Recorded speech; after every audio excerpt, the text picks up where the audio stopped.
6 decades later, all the records in the JFK assassination are set to be publicly released. People are simply fascinated by this. So many conspiracy theories. President Trump signing an executive order demanding those records be released, along with the assassination records of Martin Luther King Jr. and Robert F. Kennedy.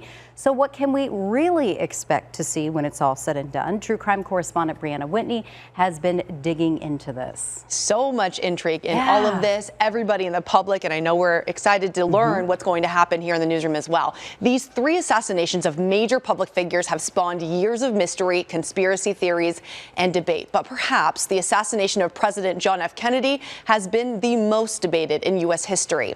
Now, with these documents about to be declassified, a longtime journalist and author on the case says he expects info to come out about where shooter Lee Harvey Oswald was in the weeks leading up to JFK's murder.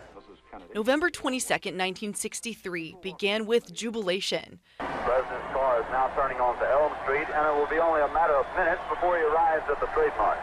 That quickly turned to one of the darkest days in American history.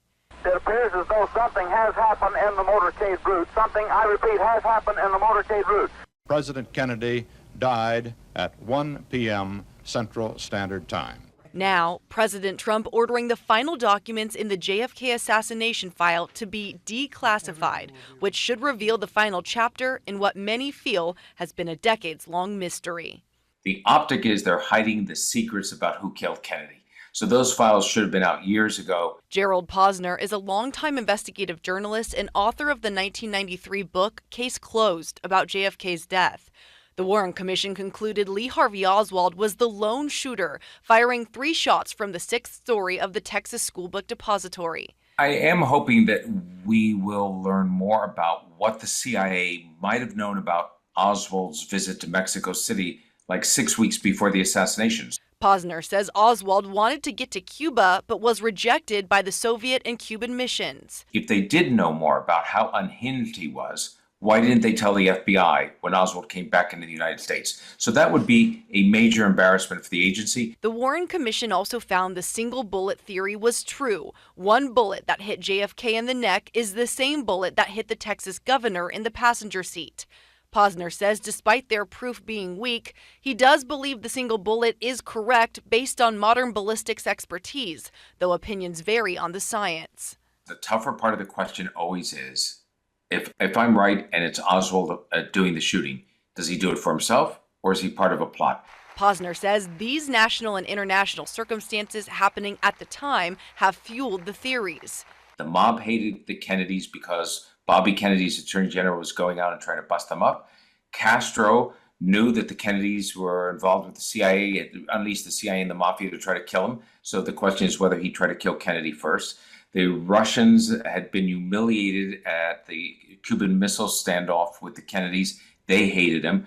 Now it's a weeks-long wait to find out if any of those discussions were had after the president's death. Where's the evidence to connect Oswald to any of those plotters? So I believe that there could have been plots around the table, but I just don't think that Oswald was part of them.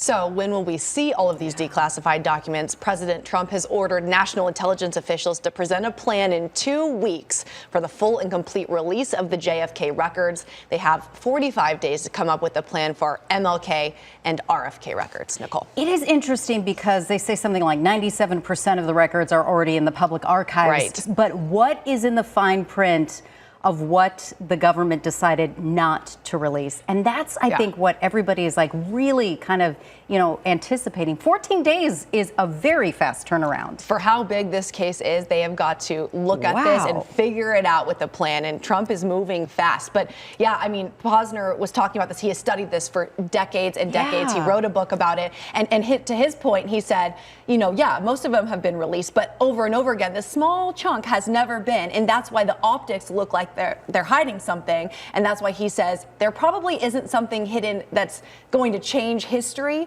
but it is in the public interest to know what that was. And what if those experts might be able to put something together that those federal agents weren't able to after all these decades, really? We'll be waiting. We will. Brianna, thank you.